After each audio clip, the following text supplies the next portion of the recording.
Excellencies, ladies and gentlemen, I'd really, for my part, like to warmly welcome you to this Finland National Day and the Circular Economy Forum, which is really a crucial theme at the Finland Pavilion.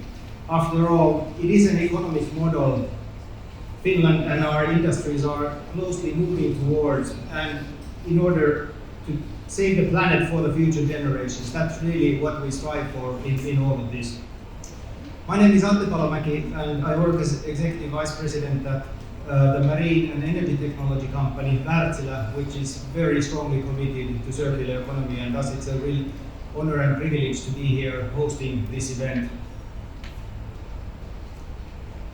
Sustainability has been an instrumental part of the societal makeup of the Finnish society for decades.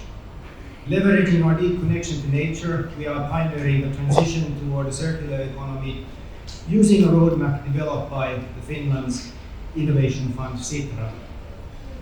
Throughout today's forum, we will be highlighting how moving from a linear toward a circular economy is a solid way to secure resource-efficient prosperity, and with it, the future happiness and quality of life for the young generations, which they so much deserve. During this event, we will be hearing from the president of Sitra, Jyrki Katainen, as he examines why the circular economy has become a megatrend for the world market, and with it, it brings immense opportunities.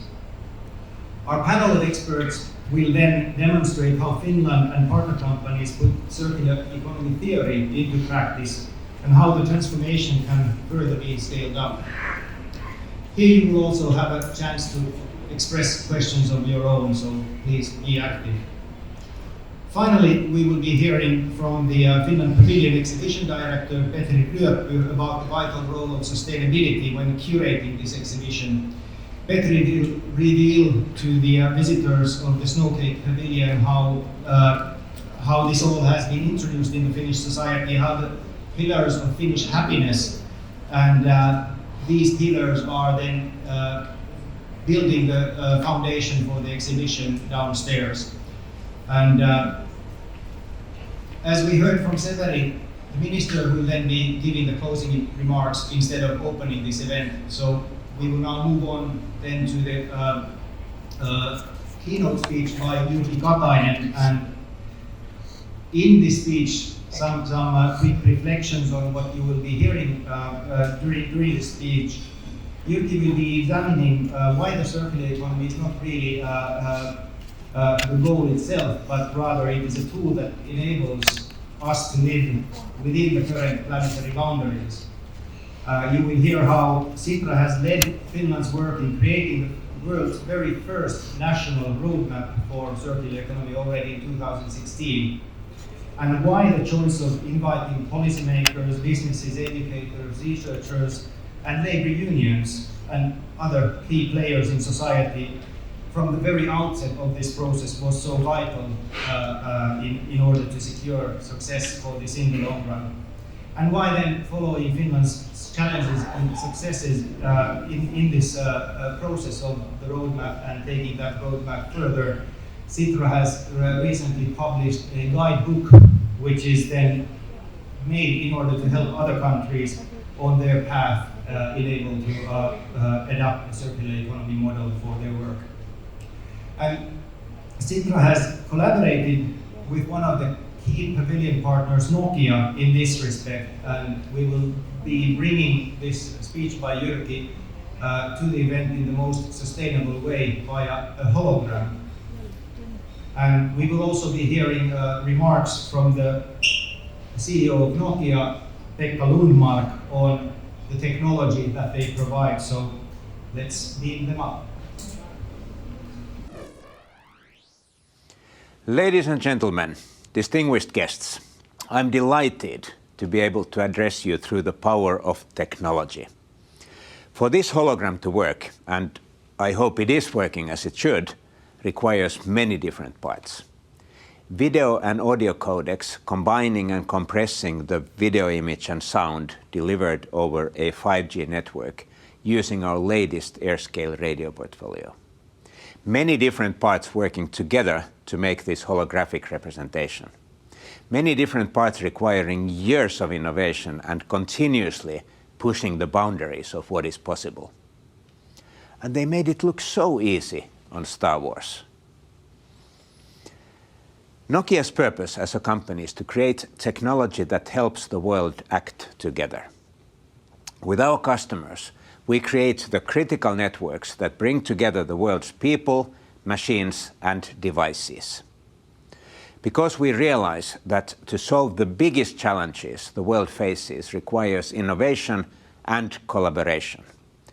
Whether it is responding to climate change through more efficient use and reuse of the world's resources, restoring productivity growth by digitalizing physical industry, and providing more inclusive access to work, healthcare, markets, and education. We believe technology is central to the solution.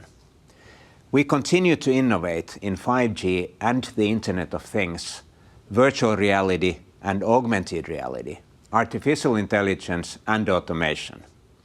As an example, take a look at how we are collaborating with our partners to shape the future of smart cities with technologies like the Nokia 5G Luxturim smart pole, helping COVID awareness detection and public safety, as well as autonomous transportation and energy efficiency, contributing to a more sustainable world. We all face many global challenges in the years ahead, but 5G and the technologies it enables offers us the opportunity to enable new business models, new ways of working, and new partnerships to collaborate and solve those challenges. So, I want to thank our friends and colleagues in Dubai for connecting minds and creating the future here at the Expo. We are proud to be a key partner of the Finnish pavilion, Snowscape, and its focus on the circular economy, sustainability, and innovation. These are values that we share at Nokia. Thank you, and I hope you have a great event.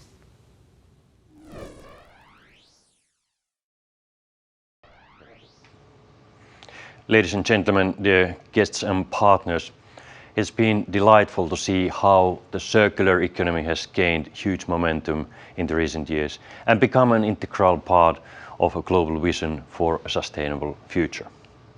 That was not the case in 2016 when Finland created a national roadmap to circular economy, being the first country in the world to do so. For the last few years, we have also been ranked as the happiest country in the world. I'm not sure about the exact connection between these two accomplishments, but I believe that a happy society is a society where people get together and work towards a common goal. It is a society that thrives to stand on an increasingly strong ground, and a society that keeps the eyes on the future. I'm honored to be here today at the 2020 Dubai Expo, an event that brings together people who are passionate about creating a better tomorrow. As we are aware, our society is facing urgent challenges. The climate is heating at an alarming rate, and we are losing biodiversity at a faster pace than ever before in human history. Our current linear economic system has turned out to be problematic in numerous ways, and it requires profound reshaping. It has brought us to the situation where, to be blunt, we can say that the current economic system is bad for the climate, biodiversity, and society, and it's also bad for the economy itself. To address these challenges, we need circular economy solutions. The circular economy is a model that aims to optimize the system as a whole and tackle the root causes of biodiversity loss, climate change, and the overconsumption of natural resources. Rather than producing more and more goods, in circular economy, we get more value from what we already have and keep that value in the economy for as long as possible through smarter design, digital solutions, and a shift from owning products to using services. Ladies and gentlemen, the circular economy alone is not a goal, but it is a tool that enables us to live within the planetary boundaries. It is important that the transition is led by example and that all sectors are involved.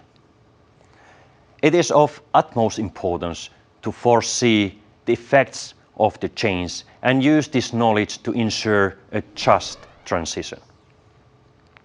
Joining forces is at the core of leadership in circular economy. Companies have a crucial role in transition, which comes with enormous opportunities. Companies that use the circular economy business models to keep raw materials in play through maintenance or repurposing can create entirely new product categories. We are not talking about small things here. It has been estimated that circular economy could generate over $1 trillion worth of annual material savings globally by 2025. Many companies have already seen the business opportunities in circularity and decided to lead the way into new circular business models.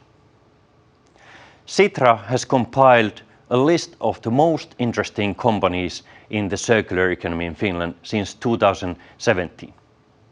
Today, the list consists of 41 pioneering companies that provide recyclable material innovations, products as services, and use potential for industrial side streams.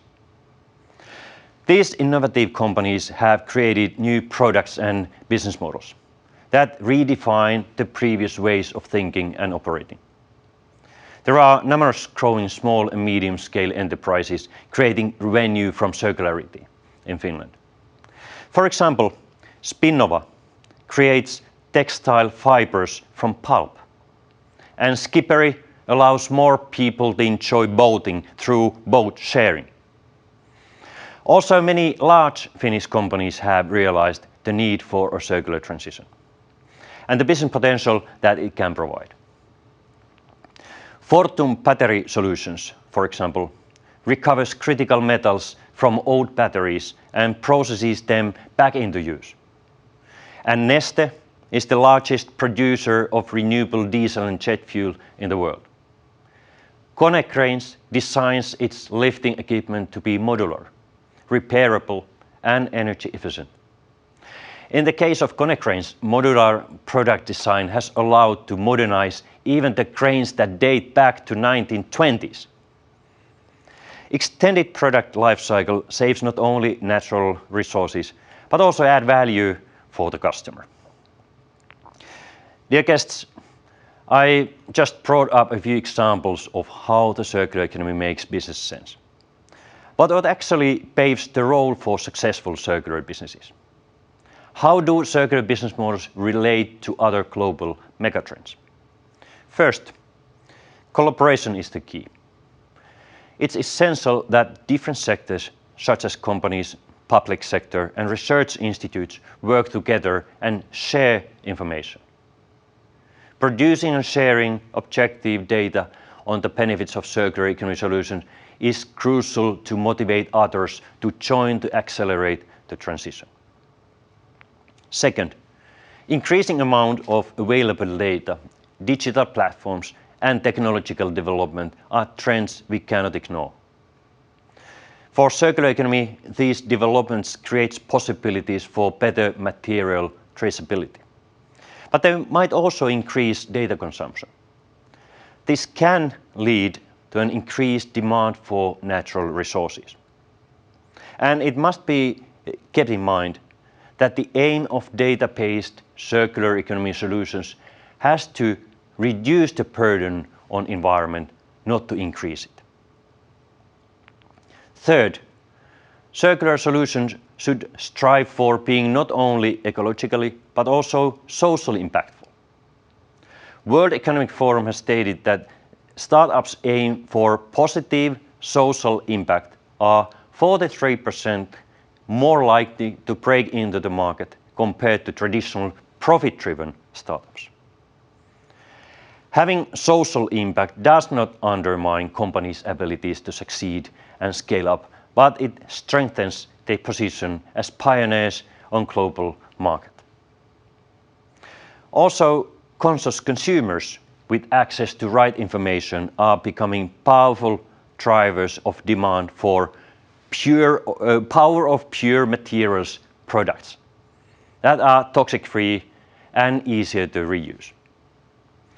Concentration of population in urban areas will unlock economies of scale, which is needed to enable collecting and treating post-consumer materials for redeployment. Dear participants, the Finnish Innovation Fund Sitra is a future fund that collaborates with partners from different sectors to research, trial and implement bold new ideas that shape the future. Our aim is a Finland that succeeds as a pioneer in sustainable well-being. Sitra has led Finland's work in creating the world's first national roadmap to a circular economy. It was an exercise in systemic change, showing that it is indeed possible.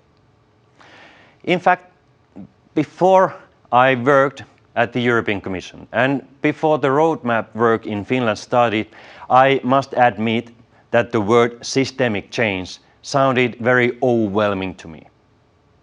However, I have seen that systemic change is possible and it can actually happen relatively quickly. Finland's roadmap illustrates this. The process marries a grand vision with concrete steps for making this vision a reality. It started with a careful mapping exercise, identifying and involving a wide range of local players already at the outset of the process, to co-create a set of steps to make the vision materialize. This involved policymakers, businesses, teachers, researchers, labor unions, and other stakeholders already from the start, clearly communicating the benefits and making everyone feel committed to the same journey. The work was facilitated by Sitra, and it was key that a neutral party was able to steer the process. It was also essential to have concrete goals in different focus areas with detailed targets and plans. Responsibilities, as well as evaluation and follow-ups, were identified clearly. Ladies and gentlemen, earlier I mentioned systemic change. When Finland began its work on national roadmap, few would have believed that 2 years later it would have led to the highest number of circular economy programs and courses in higher education in absolute numbers. This year, Finland just saw cross-sectoral strategic program to advance the circular economy. And the concept of circular economy is being translated into actions embedded in more and more organizations' work plans at different levels. Distinct about this program is that it sets targets related to material consumption. Primary raw material consumption in 2035 will not exceed that in 2015. The productivity of resources shall double during the same time period. And the circular material use rate will also double by 2035. I started this speech by describing the opportunities of circular economy. However, a lot of work is needed to seize these opportunities. We are yet to see a full systemic transition to circular economy. A whole lot more ambition and action across administrative sectors are needed, and there is a pressing need for more market-based instruments and other policies to create the right incentives for that transition. There are also certain bottlenecks, which include attitudes, a shortage of skilled professionals, investments in, and experience from established operating models. We hope we can have more ambitious goals and come ever closer to full circularity. We also hope more countries will join the journey. Last year, at least 20 countries in Europe had published national roadmap and strategies, and we hope many more will follow, also in other continents. To support these countries, we have published a guide which shares Finland's learnings, including the challenges faced, and walk you through the different steps of how the roadmap was made, if you are interested in how you can succeed in circular economy. I thank you for the opportunity to be with you virtually today, and hopefully you leave the pavilion full of inspiration and courage to join the circular economy transition. Well, that was quite a showcase of sustainable innovation in reality. Thank you so much, Nokia, for allowing us to connect virtually in such an innovative way. And thank you so much, Jyrki and Sitra, for those expert insights about the circular economy roadmap in Finland. They lead us naturally now on to our panel discussion, Circular Economy in Practice, providing a platform for sustainable success. During the panel, we will discuss what our speakers are doing as businesses or government entities to support a circular economy transition, how a cohesive public and private partnership is vital for a successful transition, and what challenges and what triumphs our speakers have faced in their circular economy journey. So it is my honor to invite to the stage Her Excellency Dr. Nawal Al-Hosani, Permanent Representative of the United Arab Emirates to the International Renewable Energy Agency. Please.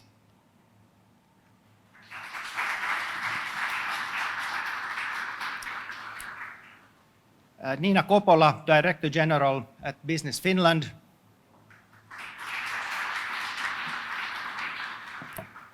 Kari Herlevi, Director at Sitra.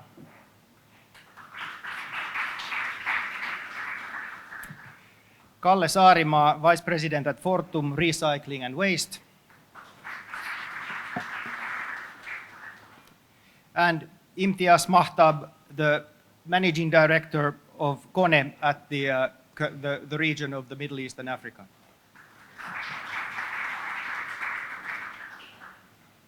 So warmly welcome to you all. And at the onset of this, I'd like to address the first question to Dr. Nawal, now that you have been hearing about the Finnish example, what Finland as a country has done, where our ambitions are. How do these sound to you? And could you also explain a bit on where the Arab Emirates are on this front? Thank you so much for inviting me. First, let me start by congratulating Finland on their National Day and congratulating you on this amazing pavilion. It's such an inspirational pavilion just to go through so much innovation, so much sustainability measures, and it just makes it extremely natural and also very, very beautiful. So you're combining, actually, we say triple bottom line, you have actually 4 bottom lines. You have beauty, society, economy, and environment. So well done to Finland. Back to your question, we're very inspired by the technology and how Nokia is again leading and providing platforms that are going to help us move a little bit closer towards our sustainable future. It's such an inspirational thought, and I would like also to appreciate the thoughts that we heard from Sitra and the words that shows how we can move towards a more sustainable future by maintaining our profitability and looking at the opportunity. And this is exactly what the UAE is doing. The UAE have looked into those challenges and saw the opportunities more than the challenges. And this is why in January 2021, the UAE have announced our I'm just going to quote exactly the name, which is the UAE Circular Economy Policy. And it is a comprehensive framework for determining our approach to achieving sustainable governance with the ideal use of natural resources and adapting consumption and production methods that ensure quality of life for current and future generations. So the way we look at it, like everything the UAE is doing, we start with first spreading a lot of awareness about the challenges and the topics that we can address, and then pursuing a very pragmatic approach in addressing it by first bringing, a federal policy and then looking into how we can move into the certain tactics. Okay, thank you so much for those views. I'd like to then point to our business representatives, Kalle and Imtiaz, and just to understand that how circular economy is driving the operations both at Fortum and Kone, and how far are you in that process? So Kalle, maybe you start. Yeah, thanks. Very nice to be here and be as a panelist and share the views. In Fortum, of course, everything we do is driven by sustainability, circular economy, renewable energy. As we see that is really the future where the world is going. I don't believe any company in the world can have a long-term future and perspective if they are not focusing on circular economy. So if you focus on solutions that are based on linear economy, I believe those companies, they will not have a successful long-term future. So where we focus in our journey, we are an energy utility in Europe and one of the biggest in all of different categories. But on most sustainable things we are doing are focused on renewable energy, investing solar and wind. Then in my area, which I'm responsible, we are focusing on waste to energy, hazardous waste treatment, plastic recycling, battery recycling, you name it. Basically, every aspect of material recycling is what we do. And on the Kone side? Thank you, Ate. I think you can hear me well. Your Excellency, distinguished panelists, and the guests were welcome from Kone. First of all, we're very proud to be a strong partner to this pavilion, so we are very happy about that. So just, I just want you to just think a company, or let's say you got 1 billion people in the world having a car that requires 90% less energy than it used to be. Now, imagine that you can actually tell the car where to go, and that car can also manages the places that you can park and you can get onto that car. You will say probably this is some sort of science fiction dream, that having this car autonomous, listening to you, and requiring less than 90% of the energy that you used to in the 10 years. Must be a startup dream. Actually, that is a 110-year-old company, and it's called Kone. That's the car that you just took to come up here. So what I wanted to say is that the future is today. It's not in the future. So at Kone, the product that you see, the way that people flow, the autonomous car, Elon Musk is talking about it and getting a $1 zillion valuation, where a Finnish company has been quietly doing it for many, many years. And so that's first of all is the center of who we are. All those things has reduced the footprint of the company, the carbon footprint over the last 10 years by half, and which is roughly equivalent to about 1 million people footprint saved in the OECD countries. So that's where the company is today. And the 90% of the materials that goes into the product are recyclable. So we are very strong believer, circular economy, how we move people, and solving one of the most critical problem the world is facing, which is, preventing the temperature to go up and providing a better future for the kid. So that's going to, and thank you, and to be happy to share that development with you. Thank you so much, Imtiaz. Before giving the word to Kari and Nina, just to share a couple of examples from the Wärtsilä side. It was quite interesting to hear Jyrki's notion about the future business models in his hologram speech, and I would say that on Wärtsilä's part, that is really what we are very much focusing on. Today, half of our revenues come from services, those being spare parts and making sure that our customer installations work for the foreseeable future. And in that sense, the one big opportunity where we see that the customer can become much more environmental is through risk-sharing business long-term service models, where we can guarantee the uptime and the performance and fuel savings for the installations, and the customer can sleep their night at peace, and that is really the foremost direction that we are going into. But with these business examples, Kari, from Sitra's point of view, how does this resonate to your roadmap and the thinking that us as companies have? Is that the way you'd like to see it go forward? Yeah, I was listening very carefully. I think all the company examples are very good. They target the megatrends that we have at the moment. And certainly when we think about circular economy business models, we like to see like 5 different categories. First of all is the product life extension, long-lasting products, of course. Second is the kind of product as a service where people don't have to own things anymore that much. And of course, sharing platforms and renewability and finally recycling. So I heard many examples in these different business categories.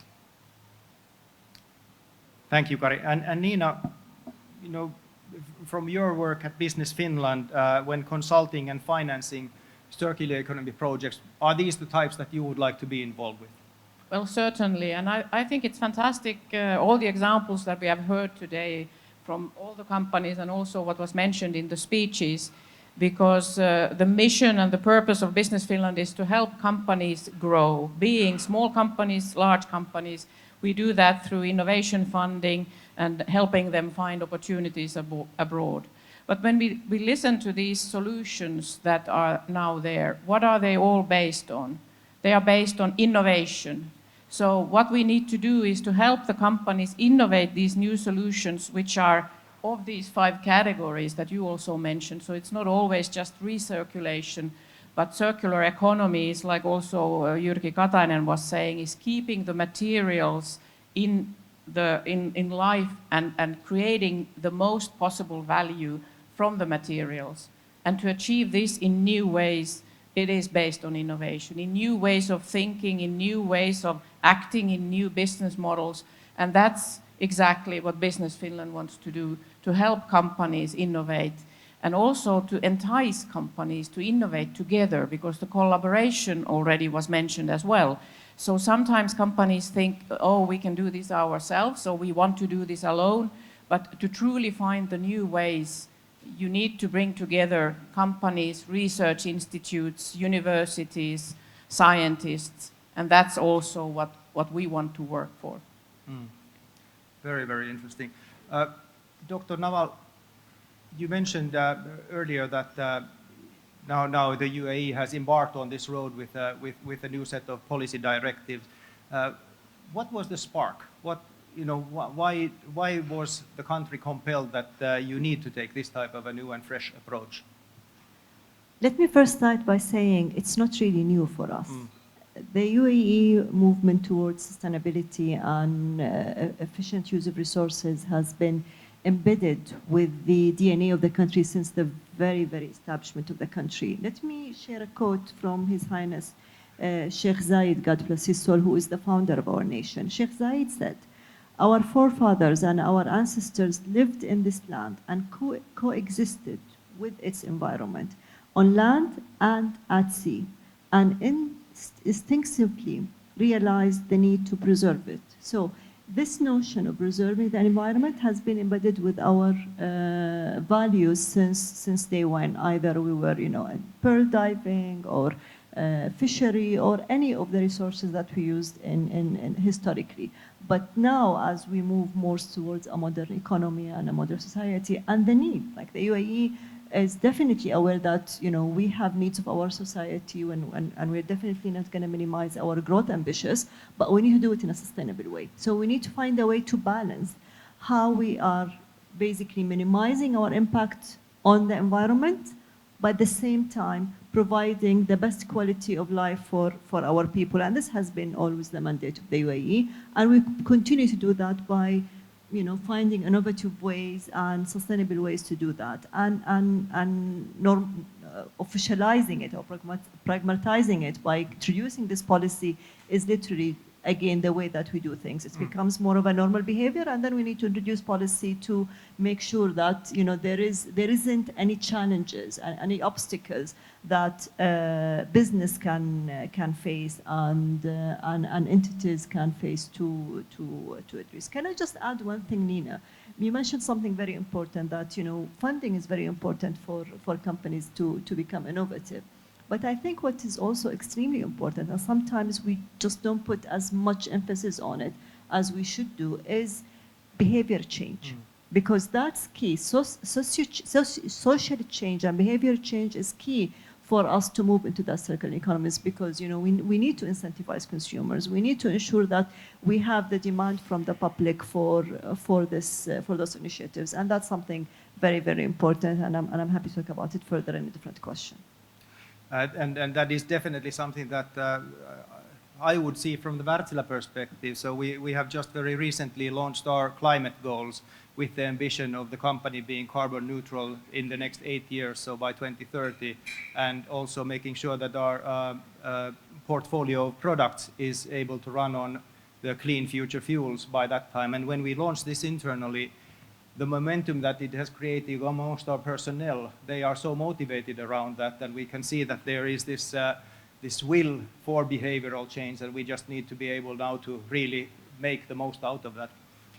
But perhaps then to continue also now to Kone and Fortum around this, the same question about the spark, why it was important. I understand that many are questioning that if we move this way, is there a price to be paid, or can it be profitable? Does one have to take something of a trade-off?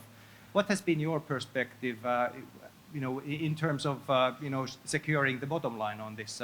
Imtiaz, maybe you go first. No, thank you. So no, I mean clearly, I just to take this forward, as Her Excellency mentioned, the behavioral change is very important. Either you can do it through policy implementation or creating a supply-demand balance, which is quite critical in this region. No, look, we have, if you look at today, the world is, about 57 billion ton of greenhouse gas emission, of which mostly they are 70% of them carbon. The top 80% of the polluter in the world is 8 countries. China, US become 50% of it, and the rest. And the solution, and Our Excellency mentioned, the renewable energy drive, as well as many other elements that has been energy efficiency and demand side management, that can only address 2/3 of the net zero target. So the other 1/3 is the hardest to do, and for those it needs innovation, it needs demand side management, supply side management. And so as a Kone, what we have decided that the world is heading towards that path. It started with us. We work with our suppliers. We have 25,000 suppliers. They are 14,001 certified. We integrated sustainability in the procurement processes. So that's one thing that we have started to do. We look at a long-term view of, I take an example of UE. UE is at the forefront of 30% of its building, which is very much in the green buildings. But if you look at the other 70%, that can further reduce 90% of their energy requirement if they just modernize. So those are the kind of things that we can do, and those are the 30% that we need to go after. In terms of bottom line, we believe, look, this is a 110-year-old company. We have set ourselves an ambitious target over the next 10 years. We further want to cut our carbon footprint by 50%. And yes, there will be a point where we need to work with the government to be able to set right policy in place where the core of the buildings, the core of the city will have a strong impetus to go for the greener products. Because after all, the 70% of the emission is coming from the major cities in the world. So that's why we are betting on, and I will believe that, as you have heard, the government and the countries are heading to that right direction, and our business model is aligned towards that. Thank you. Thank you. Kalle? All right, thanks. And first of all, I have to say that I don't believe actually that it is a trade-off. First of all, I believe that if you stay in the old business model, you will actually lose your bottom line. So let's I think that is clear. But then if you look at why Fortum started this and what was the spark, I think what is the role of utility in the society. It has been to distribute energy, distribute scarce resource for the society so that it can grow, it can invest, it can flourish. And that has been the role of utility. And what is the role of future utility in the world? I think it's still to distribute scarce resource, but energy will not be a scarce resource in the future. Actually, materials will be a scarce resource. So we are entering into circular economy for one reason. It's what we see it as a logical role for utility to divide or distribute scarce resource, i.e. materials, to the society. So that's reason number one. Second reason would be that what do we need in order to make circular economy happen? We need to use energy. Many think that you can make a circular economy happen by saving energy, but you can't do that. You actually need a lot of renewable, low CO2 energy to make circular economy happen. Most of our recycling processes, if you look at the latest development of hydrogen, which we can use for as energy, but we can also use hydrogen to build synthetic materials. That requires a lot of energy. So I see that in the future, utilities will be more and more about energy and materials. And I see we have just started very early that journey compared to some other utilities. Okay, thank you very much. Nina, please. If I may comment to this, I think, like the gentleman here said, there's an awareness now that we need to change the way we act in this world, because otherwise we won't have the earth anymore. So it certainly is true that companies are now, earlier it was living up to the limits or to the compliance, but now actually it is becoming a competitive advantage to be in the forefront with circular economy solutions or technology solutions that are sustainable. So saving the world is a good business. It's not affecting your bottom line negatively. Either you don't have a bottom line if you don't do it, but it can actually be your advantage. And that's the change that is happening now that we see also with our customers, which is why the innovation is important, because that brings the new solutions and so on. So this is the awareness we are living up to now, I would say, on a little bit more general level than what the gentlemen were talking. Yes, very true. And well, let's touch upon the sort of bottom line of the society. So, of course, in a circular economy system, it's about moving away from, throwaway economy into a regenerative economy. And now in Finland, we've had now the roadmap since 2016. Kari, how would you assess where are we today after 5 years of practicing it?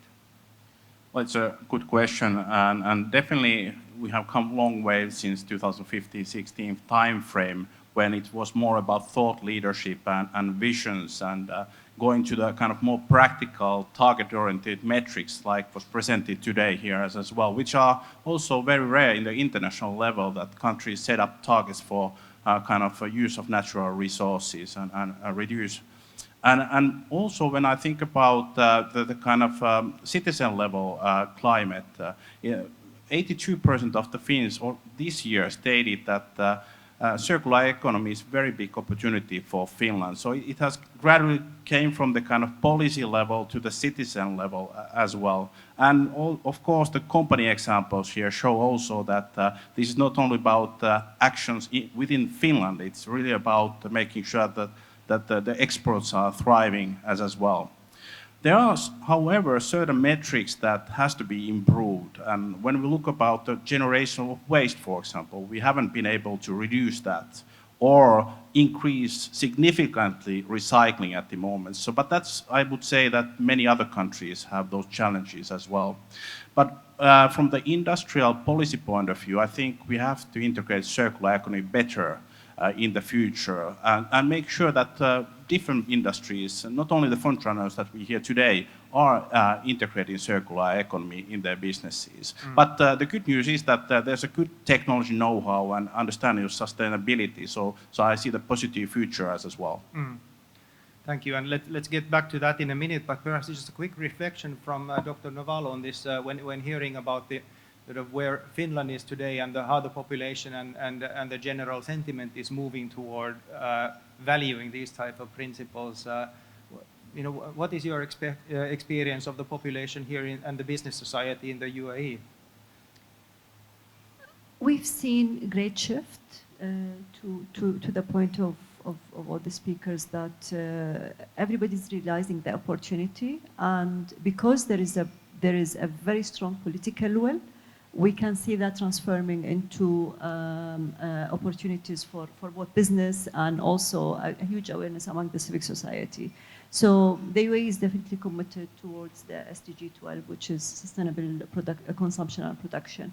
And we see the value of moving away from a society or the degenerative, what you mentioned, linear economy, into a more regenerative circular economy. And we see that translation into many opportunities. I can give you a very, very practical example.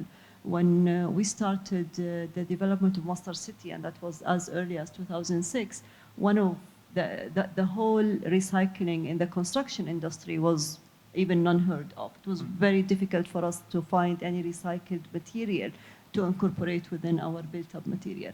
And we had to do a lot of work in partnership and collaboration with global partners. We brought some of the societies here in the UAE to educate our supply chain.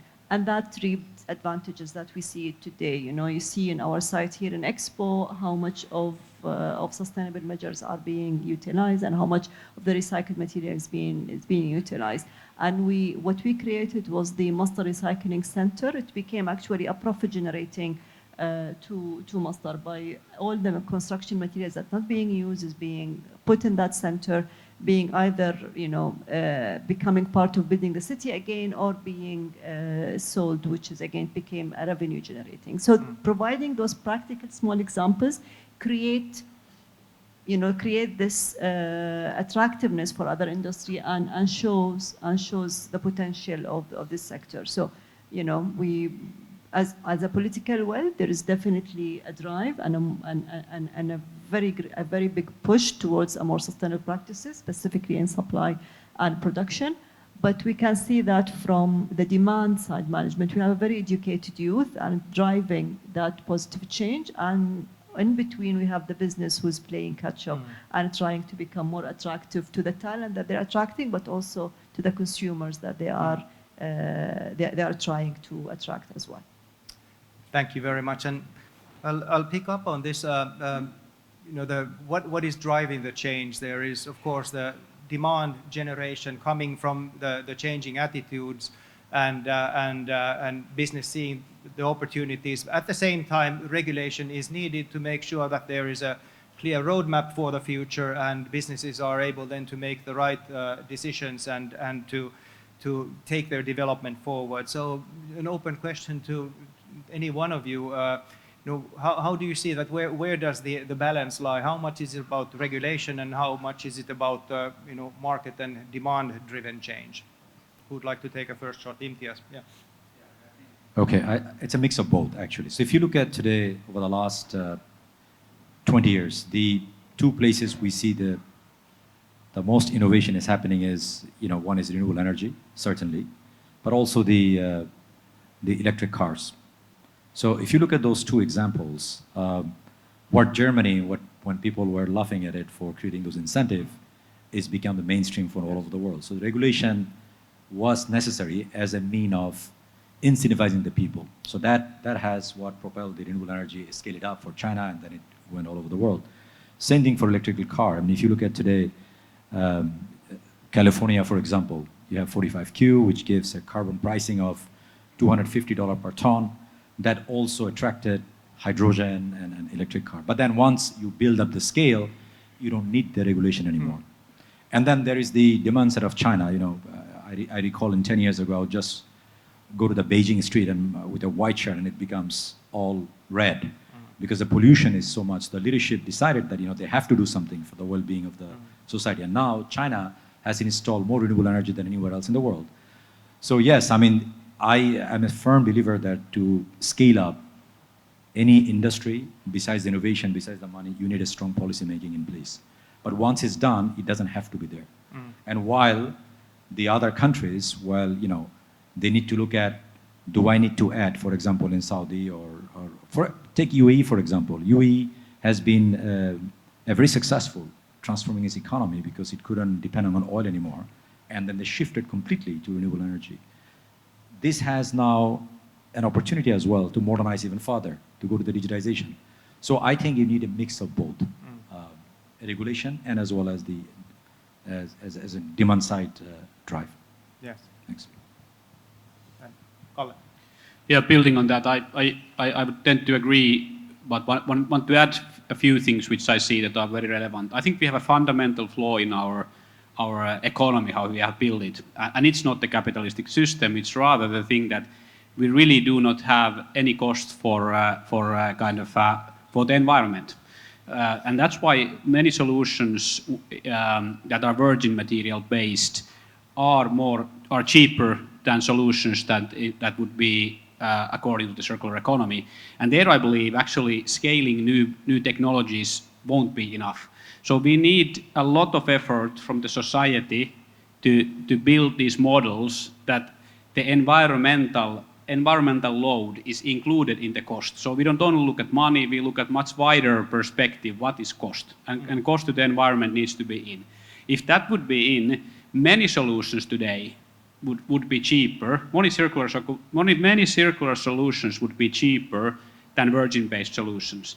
And there I believe scaling will help, but we definitely need big change in how we regulate the even on a global level, these things. Yes. Nina. Yeah, I certainly agree with the previous speaker. We need both the carrot and the stick.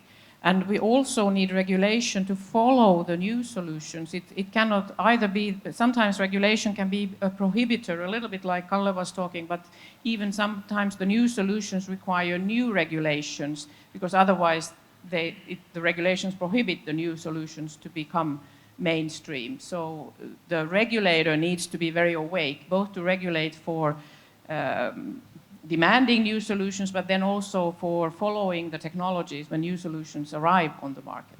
Yes, yes. Any further thoughts on this? Yeah, so I mean, I think just to summarize, in the world today, all those scale up of renewable energy and new solution has came from basically from carrot. Yes. So basically, you provide incentive. Some government has taken a chance. For example, UAE, when they came 15 years ago, they put lots of money to scale that up. As I mentioned, Germany.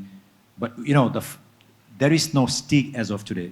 If you spill oil on the ocean, there is some penalty you have to pay. But if you spill carbon in the atmosphere, there is no penalty so far. So there's a lot of talk on having a global carbon tax or pricing of carbon that would allow the companies such as Kone and other to look at it. Okay, I'm reducing the carbon intensity by 90%, and I should be able to get some credit with the government to be able to push that product further than somebody else who is polluting the atmosphere. So those sort of mechanisms need to come to the place, which is a lot of world leaders talking about it, but there is no consensus around it. So I would hope that going forward, they would put a pricing mechanism that would allow that to foster that sort of mechanism. Thanks. Perhaps adding then one element to the, well, this would be both a stick and a carrot, but the financing, the world of financing. How do you feel that, that is changing? Of course, now listening to some of the major financial institutions around the world, we are hearing a lot of talk about this, but do you see that taking place in reality? Is there a true shift taking place? Yeah, please, maybe some of my colleagues not. Well, perhaps I can start. I think both on the private and the governmental financing side, so to say, there is a strong move towards more responsible financing or financing with responsibility criteria. On the private market, I would say that that's been there already for quite some time, that money, specified funds, private investors, it's always looked at. But also from the public money, so to say, from the public side, they are getting more and more important. For the EU, for example, now from the resilience package, there's do no significant harm criteria, so it's coming in everywhere. I don't think we can go on and think that it wouldn't be coming in. Yes.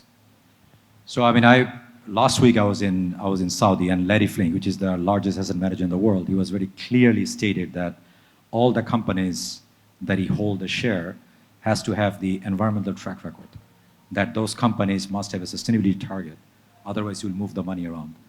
And so there is a recognition by the company, by the fund manager, how they move the money. They are forcing the companies to do the right thing. Now, for some companies such as Kone, it's easier because it has been in the DNA, but other companies they will take on.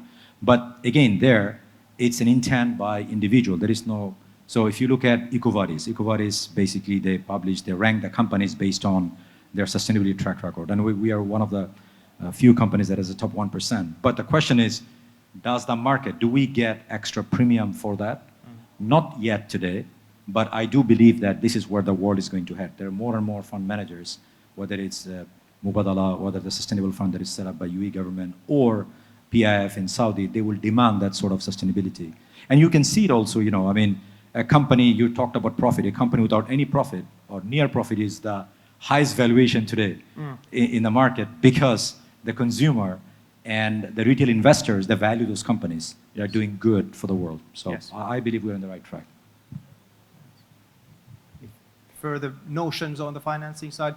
Kari, perhaps the Finnish perspective, how do you see that now if we look at the Finland roadmap, where we've come so far, how well do you see that the local financing players are in support of that roadmap? Well, if I start from the public sector, I think it's very strong. At least my impression so far has been, for example, Business Finland has been funding very much circular economy already through, let's say, 4 years at least, very much focusing with dedicated programs in this space. And also in the private sector, funding has been challenging to these areas as well. But it's always question of also how good, for example, industrial scale pilots that we have at the moment and how to push the business cases forward. So it's actually kind of you need to both, of course, that you have to have a good business cases in order to have the funding as well. And how is it, Nina, when thinking of the different opportunities or, you know, the requests that come into Business Finland, you know, how do you see that evolving now related to circular economy? Yeah, we made a study on the innovation funding done for the last 15 years, and 83% of that was to new energy, somehow connected to new kinds of energy. So I would say that the demand is already on the innovation side there. And I would probably, I mean, the new energy projects then materializing, of course, will then come on the market a little bit later. Yes, yes. Perhaps at this stage, I'd like to open the floor to some questions from the audience if you've found anything that you would like to hear more about. So please, the floor is yours.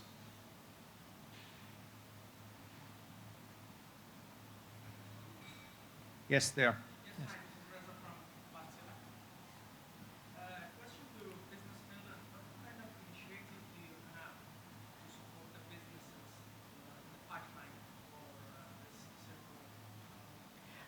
Yeah. So maybe I'll repeat the question. So it was about the Business Finland, what type of tools and initiatives they have in place to support the companies in this circular economy transformation. So what's in the toolbox? Yeah, in the toolbox, of course, if we take innovation funding, for example, so we have programs, and we have several. We have one program called Bio and Circular Economy, which is totally targeted on the circular economy, and we have linked programs as well, smart energy, mobility, batteries, and all those kinds of things where circular solutions also come into force. And these lead then to innovation projects or also export possibilities. So in the toolbox, there is this programmed approach, and then of course there's the bottom-up approach. And this programmed approach is half of our activities. Thank you, Nina. And perhaps then, towards the UAE, what type of initiatives do you have in place in order to support your companies in moving on this front? Well, there are so many investment and finance methods and packages has been announced either on a federal level or on a local level. And there are so many platforms that are working towards creating an ecosystem for innovation. So, there are, as I mentioned, you have them on different levels. There is federal through different ministries. Ministry of Industry is one of them, Ministry of Climate Change and is one of them, and many ministries. And every local government has its own funds that to encourage innovation. And there is a huge focus on sustainability, renewable energy, and sustainable supply chain. But there is also a lot of focus on education. So there are many scholarships that are focused on creating talent that are basically targeted towards, you know, sustainable, different sustainability disciplines such as clean energy, sustainability, and technology. So there is a drive here to incentivize more youth to get into the STEM education and STEM sectors, because it's important for us to have the right pipeline into those industries, either in the UAE or from abroad. All right, thank you. Any further questions from the audience? From the back. Yeah. Today's topic, that's number one. Do you see possibilities in partnerships, public-private partnerships or otherwise? What about you? There's been you mentioned about setting a kind of a guideline on the work you do and the purchases you do and so forth. Do you see that the data currently available is something that can be utilized as such, or is there need for more precise data and analytics to better understand the current kind of the global picture? Can I address the education first? Yes, please do. So I think universities and academic institutions and research centers have a very, very important role to play. And they are a key stakeholder when it comes to the points of discussion we are looking at today, either in creating new industries or advancing certain technologies. And it cannot be done without partnership. So an industry partnership with academic institutions is very, very important. And we see it, we see the success stories leaping out of it. And we have examples here in the UAE, either with the Khalifa University of Science and Technology or with the Sharjah University and many other academic institutions here in the UAE, but also the partnership and the investment that the UAE has done in universities abroad, such as the Graphene Institute Center in Manchester University and many others. So investing in research and development is key. We cannot move without engaging academia and academic institutions and having an applied research centers in as much science and technology driven universities as possible. And also ensuring that the students are having the right equipment in place. So, you know, we need to invest in our universities by providing the right labs, by having the right platforms, and as I mentioned, also the important role of scholarships to attract this talent. Here in the UAE, we created Masr Institute of Science and Technology that then evolved into to be a part of Khalifa University. We have the MPZ Artificial Intelligence University looking at talent from the UAE and globally to advance that debate into more sustainable solutions, not only for the UAE, but for the global challenges. Further reflections on universities before going to data? Yes, indeed. So education is really key in circular economy and has been one of our core focus areas at Sitra. What has been interesting in these years to see also that how important is really the private-public partnership models in these spaces as well, and especially companies really need new talent, and it's not only about people who are coming from the universities, etc. It's about lifelong learning as well as you learn by doing many things at the same time. So it has to be a very holistic approach in education. Thank you. Nina? Yes, certainly the universities are important in both in what was said, but where we still need to improve in Finland is in the university industry cooperation. And certainly these companies here already are doing that quite well, but to get that these partnership models more installed, that's very, very important so that the industry can utilize the knowledge and the competence, if you want, the scientific competence created in the universities. This is needed much, much more. And we in Business Finland are also working with our toolbox in making this more, or happen more and more, and hoping to get it more activated. Yes. And then the second part of the question was about data quality. Yeah, if I may start, I will focus now mostly on the kind of a last step of circular economy, so recycling, and if maybe some others can elaborate other steps. I think we have really lacking data globally and even in EU.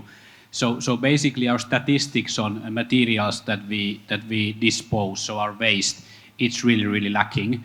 And I think that's the reason is that it has not been seen as a resource before. It has just been going to landfills, and there has not been incentive to have a good data on that. And I have to share an example which shows that even like we have this very good and innovative solutions in Finland, this is an area where we could improve a lot.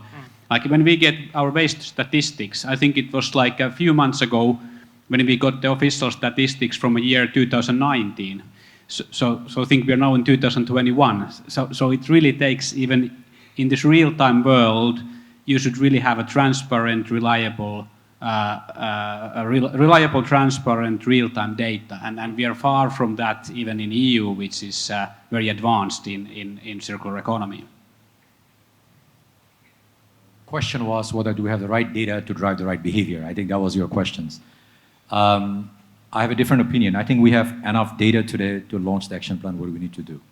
I don't think we have to go to the decimal level. People know what they have emit. There is a science-based data that you can set targets. So for example, we know how much carbon is basically emit through various products when you make it, when you sell it. And that's why you have globally, there is a carbon trading platform, which is not effective. It's not because of the lack of data, it's because of the lack of policy making. So to me, we should not really go bid down the data so much and spend lots of time, which is important, but that's not going to change the behavior. So yes, we have the right amount of data to make the decisions, what is the right thing to do for the economy and for our, at the company and at the product level.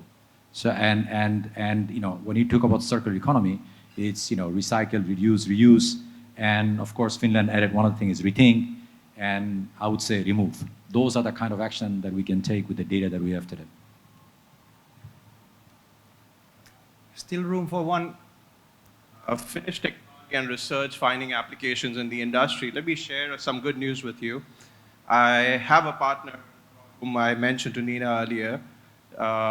He actually founded a very successful business, homegrown in UAE, which was incident first by Dubai Holding, and they acquired 40% stake in that, and that company went up to be sold to Tyco for over a few $1 billion. So, a lot of this research can find its way into the industry only if there's the right collaboration amongst the right partners. And I think that's what needs to be driven. We've also been talking a lot about the future, as mentioned rightly. I completely agree with him that the future is here. The future is in our youth. So we need to encourage a lot more cross-partnerships amongst in terms of scientific research and the projects that they need to collaborate on. I just wanted to make a point, not just to have a question again. Thank you very much for that very, very important remark. But would there be any, there's a question at the corner there, so. So we are painfully aware of the fact that we should be using circular economy, recycling materials in our design, but it's really difficult for us. We do have the knowledge and we know how to do it in theory. So I think from our point of view, it would be crucial if we could, or Business Finland or government would both take this initiative to change the legislation so that we could use material that has already been used, and we would also support businesses that are trying to gather a database of material that has been already used, so we could find whenever we need something for our new buildings. So both make it possible from the government side, now that we have government representatives here, and support businesses that actually help us find the tools to create more sustainable buildings. Thank you so much for the question. I can see that Minister Skinnari is making notes here, so we might be hearing something in the closing remarks. But Nina. May I just comment, because thank you for bringing this example up. This is exactly what I meant by regulation hampering the development. So standing in the way of using the new materials. So thank you very much for that comment. And when I said that legislators have to also look at this, not only from the one side, but also from this side, that the legislation is not in the way of using the recycling economy rules. Exactly, exactly. But that actually then leads me to my final question, which would be around to all of you and related to regulation. So, if you had the power to make the changes needed, in terms of regulation, what would be the sort of the most important part of policy goals in able to create a true circular economy? And maybe we start from that end, moving this way. Well, if I think about it first from the kind of product perspective, sustainable products should be a norm and not at the case at the moment. And definitely the other side of the coin is to empower citizens to be truly make possible value-based choices when they are buying products. I think these two are very important. Yeah, but I think it is to do or reduce the kind of examples that we just heard, that the development can go on, that we would be swift and agile enough when looking at the new solutions to help them flourish. Since I'm representing KONE, so I need to make a point on the regulation that will impact, but this is also going to be addressing 70% of the CO2 that comes from the city. But just going back, just a quick comments, I agree with you. If there is a regulation, people will find the recycled materials. It's not the other way around. So if somebody said, you got to do it, you got to spend 80% like we did. We ask our supplier, you need to put 90% recyclable material for the steel manufacturer. They do it. So once you put that as a regulation, things come in. So for me, I would like to do two things. One is the request that I would like to hope to see it. One is the micro level. So micro level cities are responsible for the largest emitter of CO2 and their consumer as well. So since I'm next to Her Excellency, I would say that modernizing, because we can reduce 90% of the energy by installing in the buildings, by improving the people flow, by the way they move. So that's something that we should put a regulation in place, and it will just create some beautiful results for the country. And on the global level, I hope there is a carbon pricing mechanism in place where one is investors, whether it's a developer, whether it's someone is putting the building, they know that if we don't use the recycled material, or if we don't use the energy efficiency, there is a high carbon tax associated to it. So we need those two. One is micro and the macro level regulation. And I hope the world will come to it. And I think it is heading that way, but we just need your support, Your Excellency. Thank you. So I would go back to what we face now with the pandemic, and we saw with our own eyes that no one is safe unless we are all safe. So I think if there is one policy that we need to see in place, is something that mandates companies and corporates to put their share into that equation, to invest in research and development, to ensure that they are becoming proactive and coming back to the government to what policies that needs and how they can improve. So I think the private sector is definitely a key player in this, and they need to be active and responsible and take responsible action when it comes to their either from the budgeting exercise, but also through their operation and becoming more sustainable in their own operation. All right, I would also kind of have this two-fold answer, one on micro and one on macro level. I have to also give my vote to the global carbon pricing. I think that is definitely needed, but that is a big thing. So that's a thing that will not happen tomorrow. Hopefully it will happen very soon, but not most likely tomorrow. But then on a micro level, if you really want to advance circular economy in your country, I think there's very simple two things you only need to do. I simplify a bit, but I still believe this works. So basically, we have seen that the countries that implement landfill tax, high enough landfill tax, not the fiscal landfill tax, the landfill tax that is moderate, you will immediately get investments, you will increase sustainability, you will promote recycling. And then secondly, have a mandatory separate collection of waste. With these just two simple things, and I think really they are simple, they are not that difficult to implement. Many countries have done it in Europe, immediately investments. So do these two things in your country, and you will get investments, you will get sustainability, jobs, higher circularity, and platform where you can build the future of circular economy. And if I may add one thing from my side, not a policy goal as such, but the very important thing would be, predictability and reliability for the legislation in the long run. So we have seen time again that there is certain legislation made, for example, on environmental emissions, and then that regulation, it has been promised that it comes into force by a certain date and time, and then time passes, the markets don't become ready, and then that is withdrawn. And that is destructive, especially for the SMEs who are making their investment case based on that. They know that they have their product solution rolled out at a specific time, and then the market is not there. So that is the one wish that I would like to make to the regulators. But with this, we come to the end of the panel, and I would like to give many thanks to this expert panel, and so many new insights that we have heard. I hope that you have a lot to take home from this. Let's give them a big round of applause.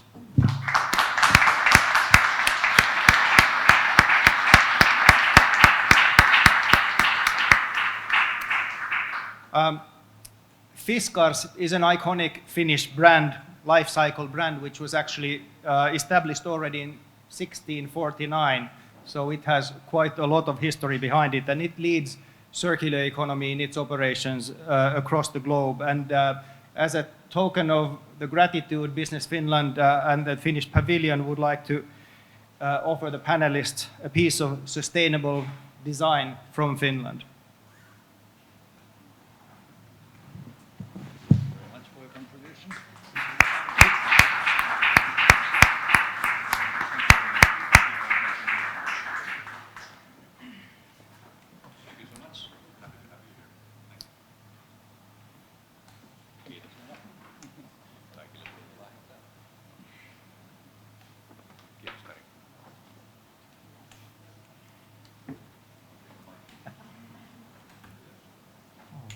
And also, of course, for our moderator, Atte, thank you very much for your sir. moderating. And thank you everybody contributing these words and thoughts and new angles to the circular economy. I really hope that this has left few seeds of thoughts to the many heads in the audience, and if I understand correctly, this is streamed also wider than what we can see here. And thank you very much, Atte, for excellent moderation of the event. Thank you very much. Thank you, Severi. And before going to the final remarks by Minister Ville Skinnari, we have a quick interview with Petri Ryöppy, who is the exhibition director. He will tell us a few words about the exhibition downstairs. And so please pick your microphone, whatever. Thank you. I'll sit down for a moment. We Yeah, don't have please many do. questions, and I have short answers. Yes. So Petri, the theme being sustainability, circular economy. When originally starting the work around this, how did this sustainability imperative come into, and how did it, where did it come from, and how important was it for the work? The initiative comes, of course, from the national sustainability goals for 2030, but sustainability is something which is very important from our messages towards the Expo 2020. So we have implemented that inside, and also showing that these are the key messages we want to present here. And in practical terms, how did it drive your work? Already after choosing the main themes that we are going to approach the Expo 2020, we organized a workshop with Sitra, and we invited our partners to participate. Firstly, to clarify the little bit tricky concept of circular economy, what it actually is, but also help the companies to evaluate that what are their standing, how they will approach the circular economy from their own perspective. And in terms of the partner companies, with your experience, what was your impression on sustainability, circular economy in their own operations?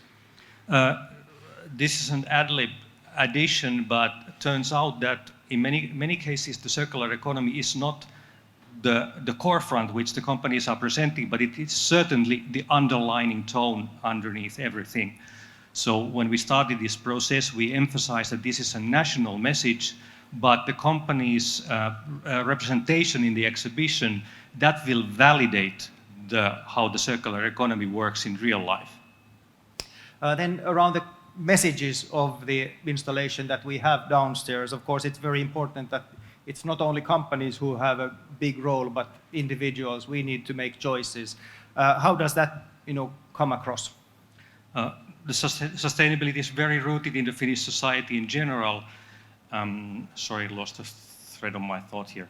Yes, so the sustainability of individuals, yes, and how does that resonate? Yeah, there's a huge demand of growing sustainability services and solutions. And our personal actions really dictate how the complete ecosystem starts to form, which means in practice that our habits and our choices which we make in daily life do have a crucial effect for the whole system to develop further.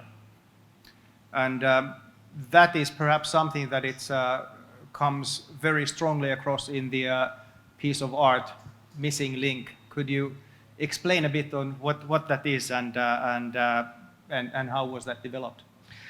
We wanted to create a showpiece in the center of the exhibition, which is not related directly to companies or organizations, but the message of Finland.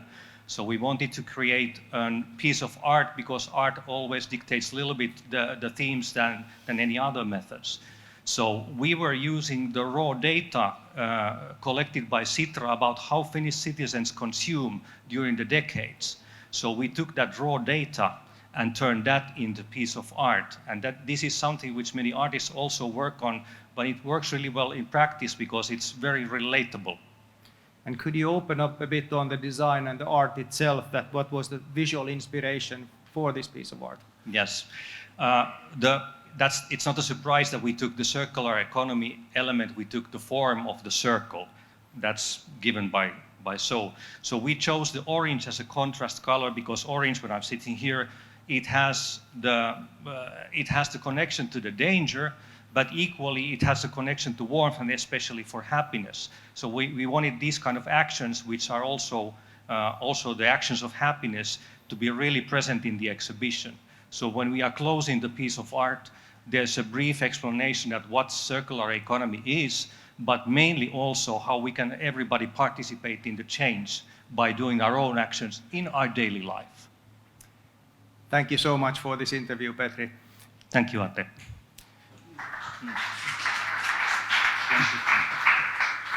One very quick comment. Something that is so self-evident for us wasn't underlined here. First, when we had engaged about 100 partner companies, we together interviewed them all.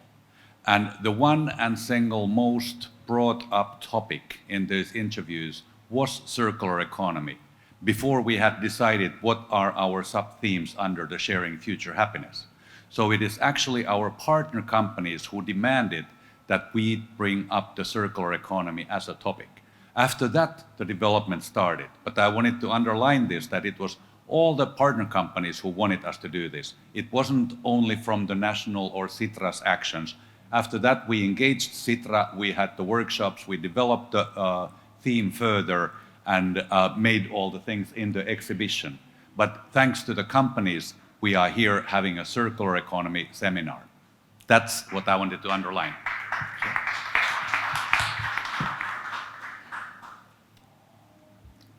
And with that very, very important addition, we'll move into the closing of this event. For my part, I would want to warmly thank you for joining us.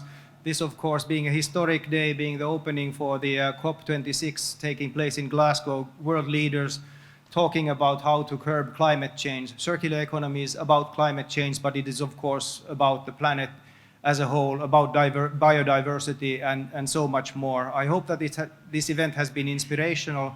I hope that you will go downstairs, look at the Missing Link piece of artwork, and think of your own personal contribution. What can you do for the planet? But with these words, I'd like to introduce to the stage Minister for Development Cooperation and Foreign Trade, Ville Skinnari. Please, the floor is yours, Ville.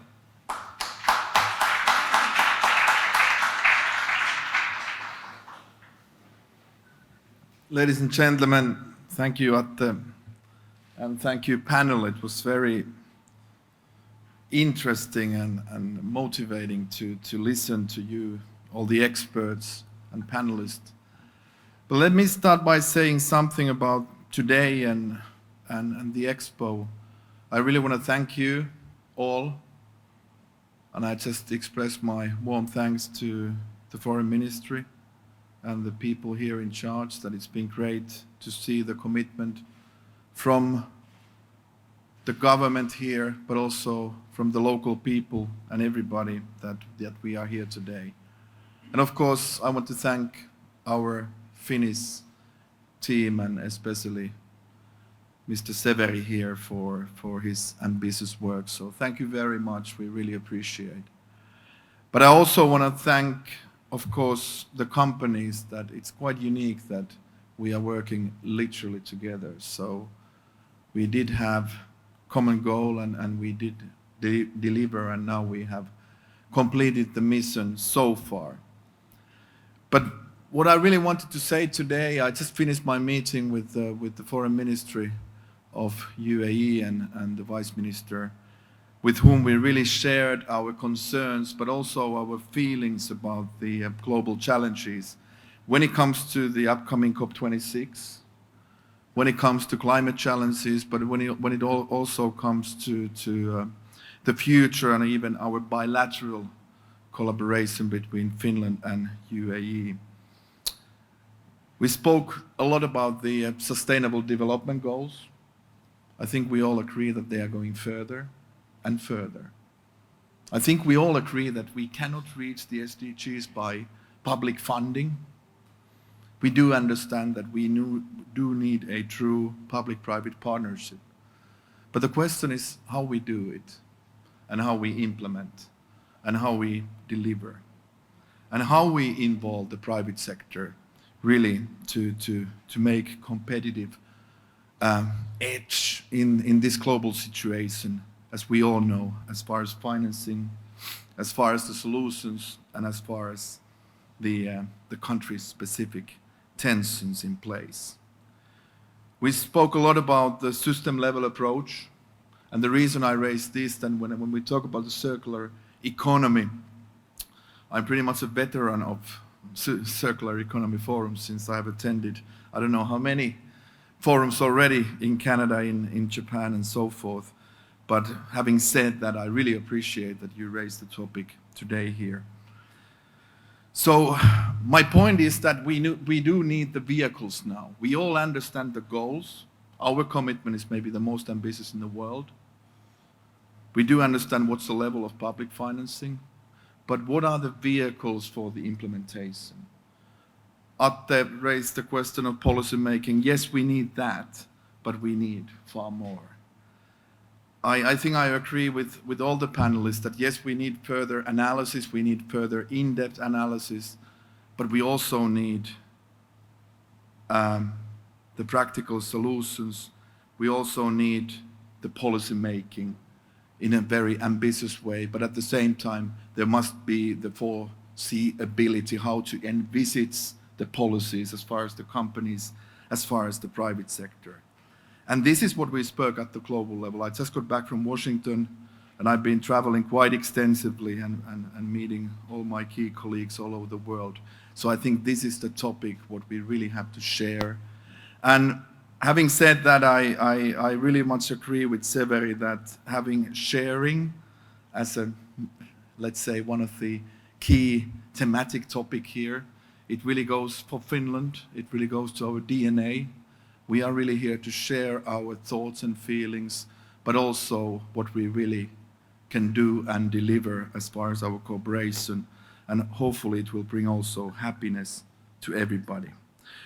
But one thing about the panel, finally, the carbon neutral or carbon neutrality, I think that's the approach what we need, whether we talk about the construction, whether we talk about the energy sector, whether we talk about even the digital world and the upcoming 6G and 5G and all the industrial solutions, what we see from Nokia's point of view or from smart city point of view raised by Kone earlier on at the global level.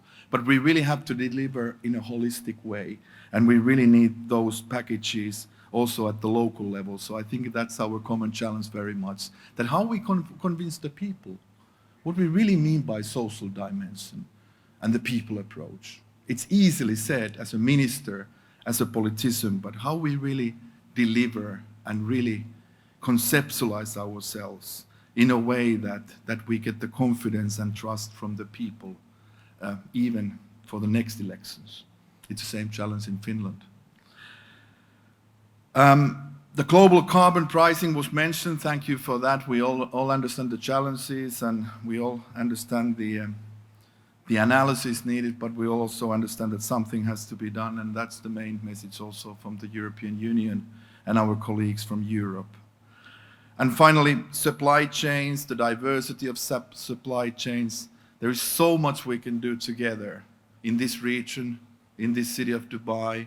I really believe that after the Expo, we will look at the diversity, we will look at the supply chains. And having said that, I'm very keen to learn more and work with you as far as the value chains and as far as the supply chains.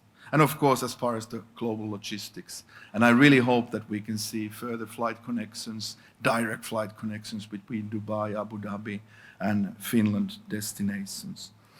But maybe one final thing, what I really learned today also, that we have to convince not just the people, but also the policymakers in each and every country in this world.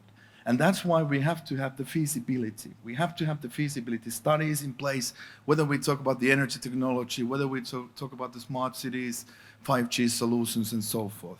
And this is something we have to do better in Finland and from Finland as well, when we work with the mayors, with the heads of states, and so forth. And this is, of course, my key message also to the companies and to public-private partnerships and our NGOs to work further. But once again, Your Excellencies, dear colleagues, friends, let's have a good day today. I think we start the party at 6 o'clock, and the topic is, if I remember correct, party as a Finn. So maybe it's for us to define that later on in a happy way. But thank you so much.